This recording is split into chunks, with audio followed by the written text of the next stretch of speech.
like Yahoo logs, you should figure out what is the next new thing I should present, or what the customer segment want, what people in India want, right? Something like that, right? What should happen? So this is where I mean behavioral and temporal aspect. So the BI has moved from a traditional silo-based, very line of business oriented decision making, to it has moved to a behavioral and temporal, where information is, everywhere. So how you get all the data and make right business and business decisions. That's where we're going. Move to next. So we talked about old and traditional BI, right? And I told you what is the new thing happening, what is new thing required. And here's kind of a difference, right? Usually with your old BI, you start with the data warehouse, data mart, and Olaf Cube. Your data warehouse is like gigabytes, maybe terabytes, not more than that. But you look at the new BI data, your Facebook data, your social media, you are talking about petabytes of data. Nagra said 40 billion photos a day, right? And those are only pictures. But look at the Facebook updates. It will be What the size of the images? Yes, yes. And the access is like interactive and batch, right? So on your data marts and all, like you just give your query reports, your query parameters, and get the results.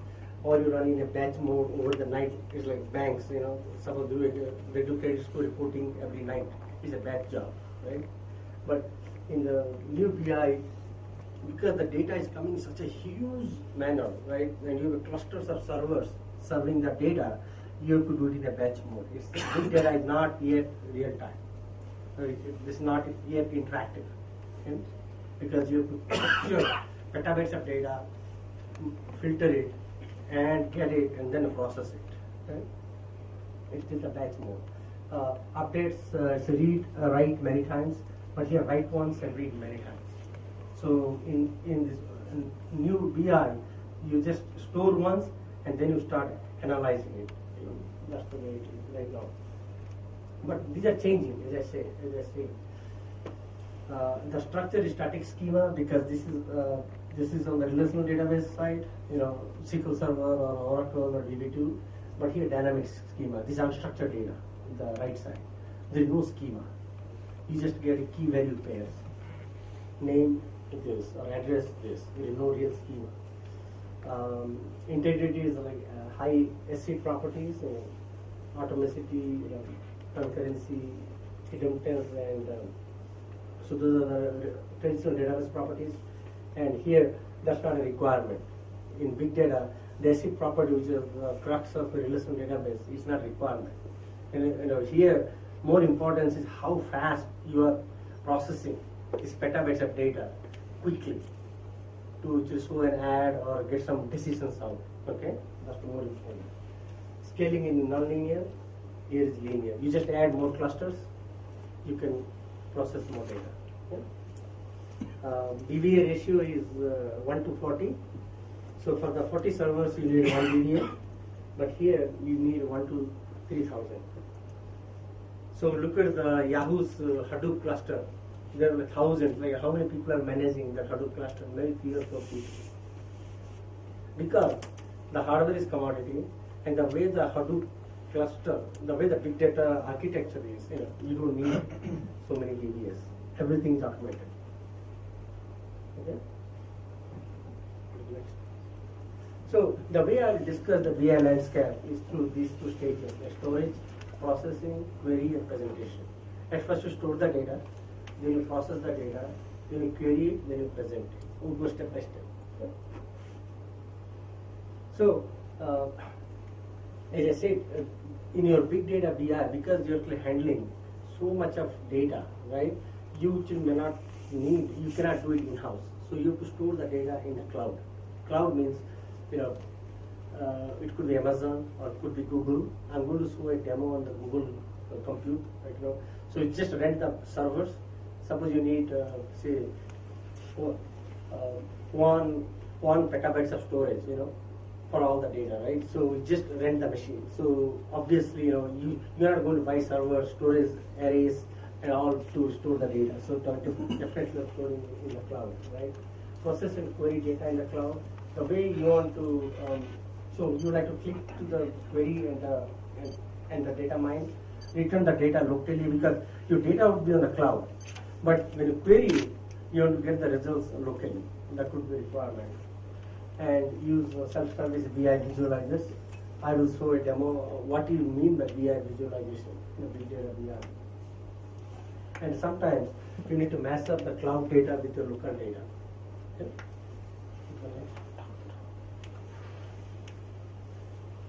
So this is a presentation. Because we are dealing with unstructured data, how are you storing the unstructured data, right? So there are so many NoSQL databases that come, right? MongoDB is one of them, right? Cassandra is one of them. CouchDB is one type of them, right? And we have this Hadoop structure, Hadoop framework, which where you build the clusters of the big data servers. Okay. So these are the examples, and there are 120 plus types of NoSQL databases. See, because there's so much unstructured data, and to solve a certain problem, right? There are certain types of NoSQL data have come. Like in LinkedIn, everything is a graph. I'm linked to you, you are linked to you. So there is all graph analysis. So just to the graph analysis, there is a graph NoSQL database. Okay. So depending on the needs, we have many. Go to the next. But here's the point.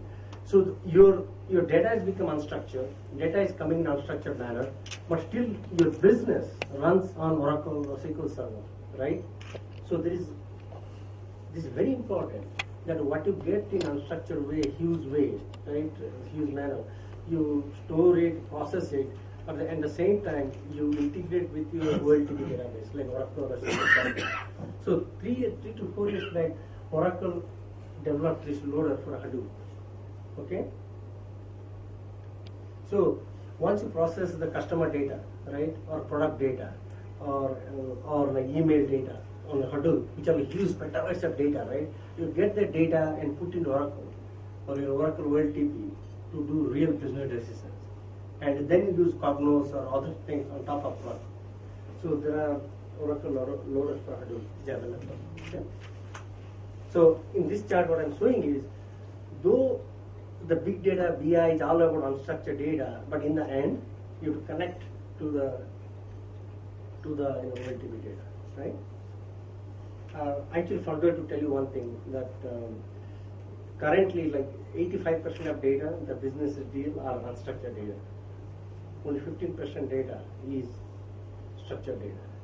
But still the main decisions are made, the strategic decisions are made using OLTP data. And that's what we need this. Okay. Go to the next. So similarly, SQL Server also has a connector. Okay, for Hadoop. Okay. These are available for free. Go to the next. So Hadoop is available in different platforms, right? So this Hadoop is initially released to open source by Yahoo. Okay? At first, Google developed it. Google developed the MapReduce part, but Yahoo really used it, and open source the Java cluster. Okay, so once Yahoo released it, right, everybody released it. So this is the Windows version of Hadoop. Okay, with the next. So you can run Hadoop on Windows Azure. Okay, go to the next. And so this is an example I'm giving, on this Windows, Microsoft Windows Cloud, right? It produces a cloud, big data, BI. SQL Server is a big player, right? So how Microsoft moved to big data, BI in last 3-4 years? Okay? So they to develop this Windows Azure platform, which is Hadoop type, cloud infrastructure, and they took the SQL and they made a SQL Azure of this. Okay, if the SQL Azure is an unstructured, non-relational version of SQL. Yeah, it's an extensive version. Okay. Go to the next. Yeah. So I give you a quick example of Microsoft. Okay, so but the other player is the other big gorilla is Amazon. Okay, so Amazon gives you complete infrastructure to do Hadoop and big data. Okay, so here is a dashboard, right? So Amazon gives a simple storage service, right? And it gives you elastic block store, AWS import export. So on the left side, you see these are the different services available from Amazon as you pay. Okay, and once you sign on to Amazon, you can start your instances. Like suppose you need a continuous cluster, Hadoop cluster. You just pay for it and you start it. Okay, and the same thing applies to Microsoft and same thing applies to Google. Go to the next. So I talked about Microsoft SQL Azure, right? This is a non-relational version of SQL to do big data storage, right? So here Amazon gives you DynamoDB, right? So DynamoDB is also a non-relational version of database. You can pay for it and use it. And here is a screenshot how you can use DynamoDB to store your unstructured data. Okay? Here is a screenshot. Okay?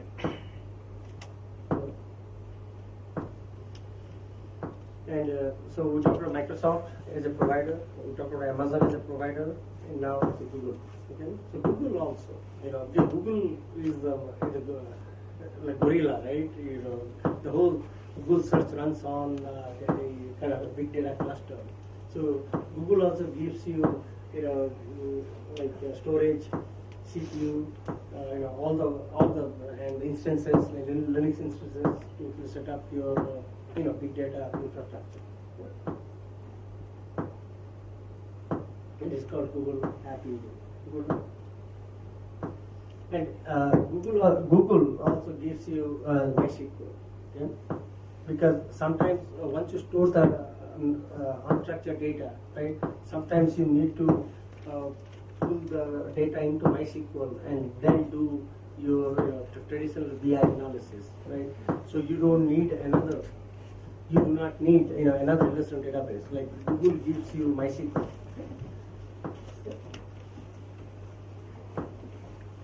Next slide. So if you look at Microsoft, you look at Amazon, you look at Google, right?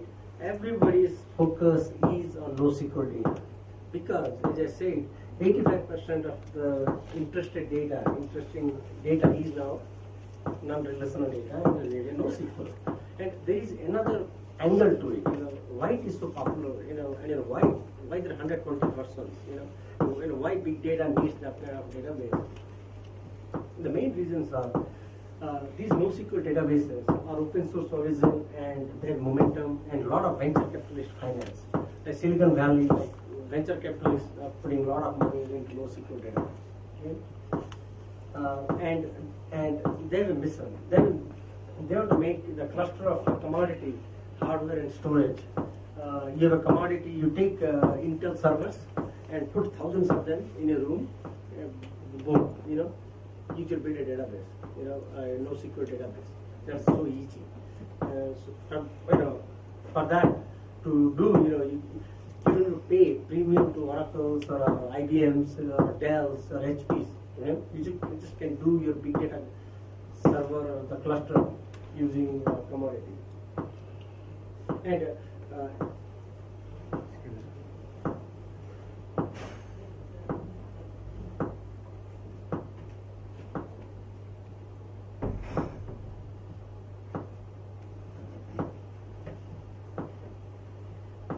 then, as I told you earlier, right, there are different flavors of NoSQL database. Like Node.js is for the graph database.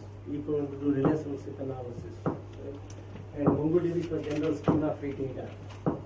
And just key value. Just Cassandra is on a pure Java cluster. Your Netflix runs on Cassandra. Okay?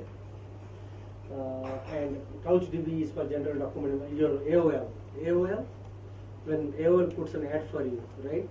The way AOL does is AOL has a CouchDB on the front end, okay, and on the back end they have a Hadoop. They have a Hadoop cluster and they have a CouchDB on the front end. So CouchDB does a pretty good job of document-based, clustering. Okay? Whereas MongoDB is more for the key value data, JSON type. So there are NoSQL databases, but depending on your application, what you want to do, you might want to pick, several NoSQL databases.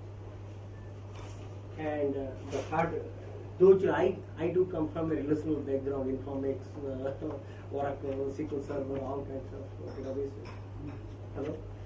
So relational cannot match and is overpriced. Okay? So if you do big data, you do the BI, the only solution is to go through the NoSQL way, and it's very affordable.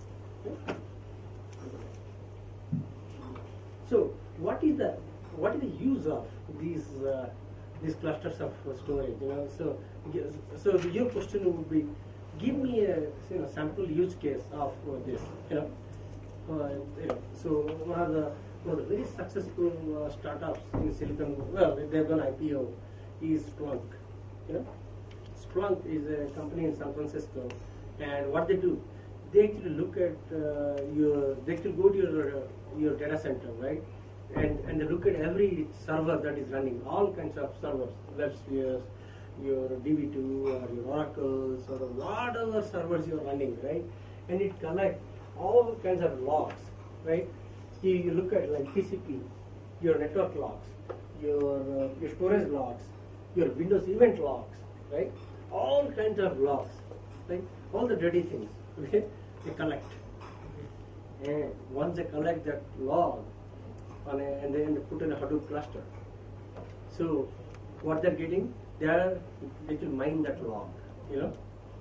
See, in the traditional SQL Server or Oracle, instantly getting the log and mining and generating an alert is not possible. There's nobody used data mining, predictive analytics before, but now with this new framework, with this new infrastructure, they can get it and they process it quickly, and they can generate emails and alerts.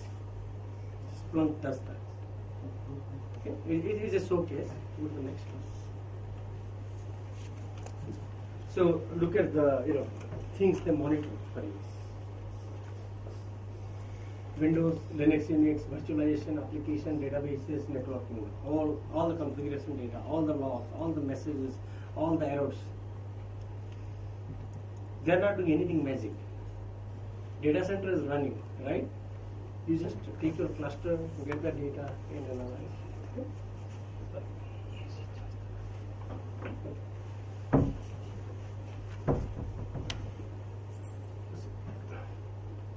Go to the next. So, in this big data BI, because we're dealing with so much data and we're processing so much data, if you cannot present the data properly, the data is useless, all our investment is useless. So again, looking at the Splunk, and I'll show Google demo later, look at that, how they represent it. They actually mine the log and present such a nice way, right? How many events were happened, and how many events were scanned, and what were the alerts? Okay, this alert chart, right? And this is usually the log message. See, this is a type error, right? So you can drill down. You can do it like deep diagnosis. What we went on. Okay.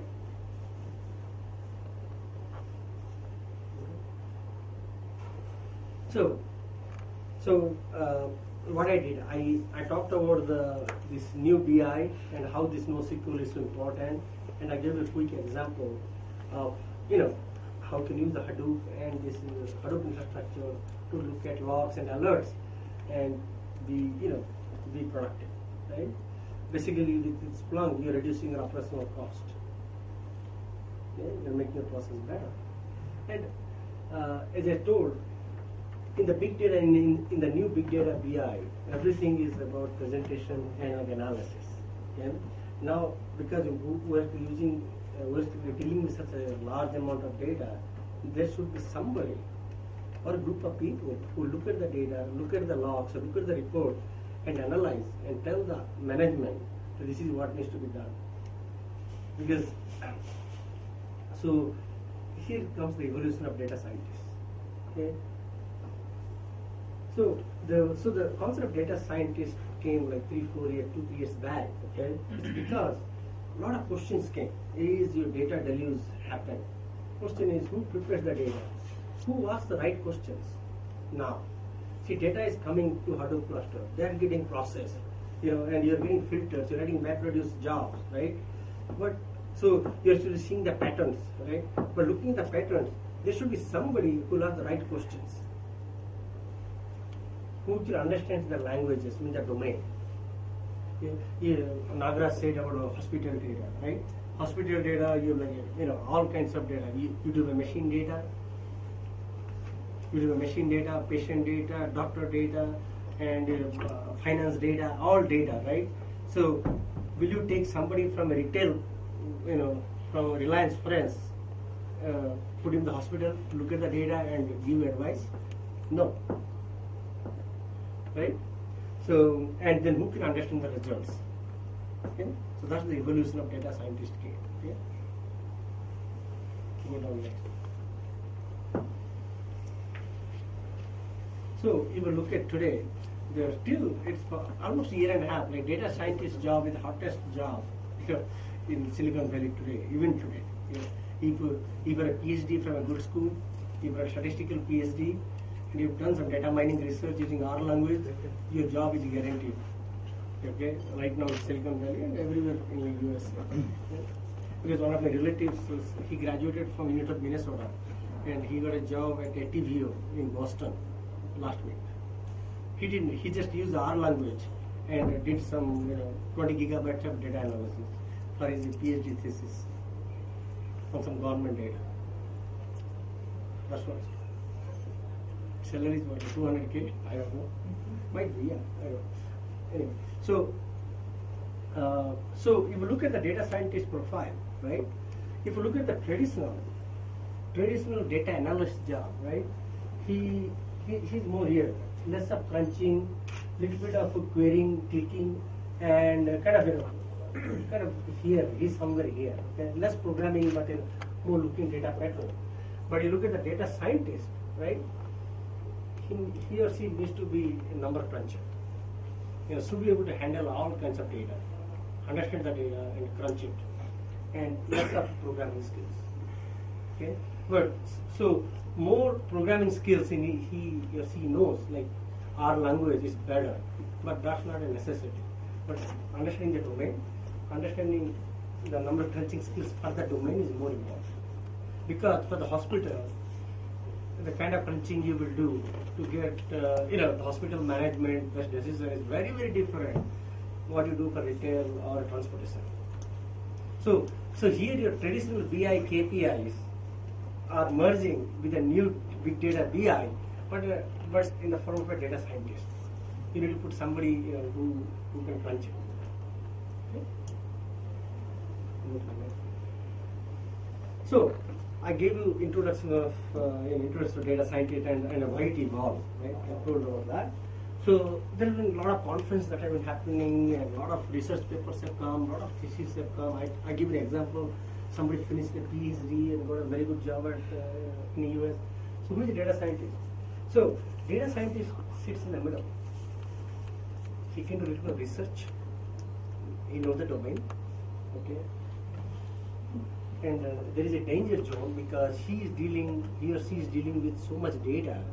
There is a danger because he or she might misread some data. Okay? So he or she takes that's why PhDs are best so, because if a PhD does a mistake, management won't fire him. Or some young guy, young person, like 2-3 years experience does a mistake, he'll be so that's why it's a danger zone. And the machine learning is a newer concept where machine learning is you look at the machine data.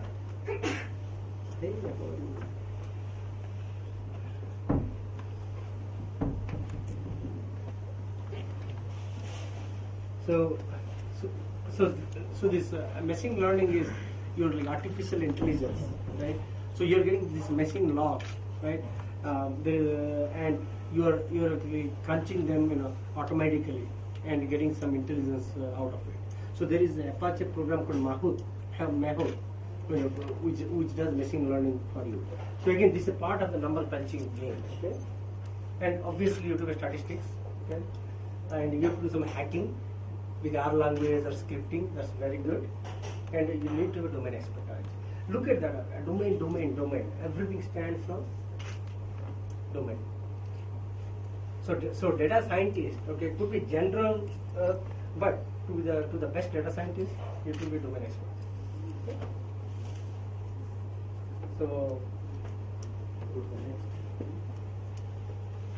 So because the data scientist is evolving in such a popular area, so there are so many books that have been published, like your data analysis, data visualization, machine learning with the big data. These are all the books, okay? And and this R language, I talked about sometime back. This is the main driver behind this big data analysis and number crunching, and that's an open source product. Okay? There are 2 books out there. Okay, so how these things, like if we actually use this R language and data scientists to process the data, here I want to give you a short picture, like what is your general framework on which your data scientist